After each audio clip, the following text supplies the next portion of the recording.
Welcome to A1 TV Telugu news. నేను భువన. Details చూద్దాం. Cinema ticket రేట్లు భారీగా పెంచడంపై సిపిఐ నేత నారాయణ తీవ్ర అసహనం వ్యక్తం చేశారు. పైరసీ చేశాడని ఐబొమ్మ రవిని జైలులో పెట్టారని, కానీ ఇప్పుడు కొత్త సినిమాలకు టికెట్ రేట్లు ₹1000 వరకు పెంచడం దోపిడీ కాదా అని ప్రశ్నించారు. సినిమా చూడాలంటే టికెట్తో పాటు తిండి పానీయాలకు మరో 1000 ఖర్చవుతోందని విమర్శించారు. ఇలా ప్రజలను దోచుకునే వ్యవస్థను మద్దతు ఇస్తే పైరసీ లాంటి సమస్యలు ఆగవని అన్నారు. ఇప్పటికైనా ప్రజలు ఆలోచించి సినిమాల జోలికి వెళ్లవద్దని సూచించారు. సామాన్య ప్రేక్షకులపై భారం మోపే విధానాలను ప్రభుత్వం నియంత్రించాలని డిమాండ్ చేశారు. బెయిల్ కూడా ఇవ్వలేదు. బెయిల్ నేనాకిచ్చే అవకాశం లేకపోయినా కావాలని పెట్టారు, ఏడిపిస్తున్నారు. ఎందుకంటే ఆయన పైరసీ చేశాడని. ఇప్పుడు ఏం చేస్తారు మీరు కొత్తగా సినిమాలు వస్తుంటే మళ్ళీ ₹1000 టికెట్కి పెంచేశారు.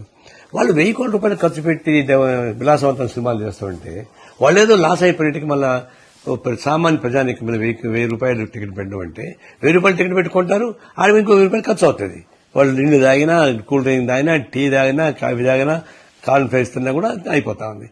ఇట్లా దోపిడీ చేసేటువంటి మీరు సపోర్ట్ చేస్తుంటే అయ్యే పుడతానే ఉంటారు. ఇంకా ఈ సినిమా ఇండస్ట్రీ మీరు అట్లా సపోర్ట్ చేస్తారు, సినిమా థియేటర్స్ అట్లా సపోర్ట్ చేస్తారు.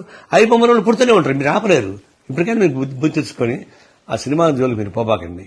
వాళ్ళకి ఎక్కువ రాయితీలు ఇవ్వాల్సిన పని లేదు. అందులో టికెట్ రేట్స్ పెంచాల్సిన అవసరం లేదు.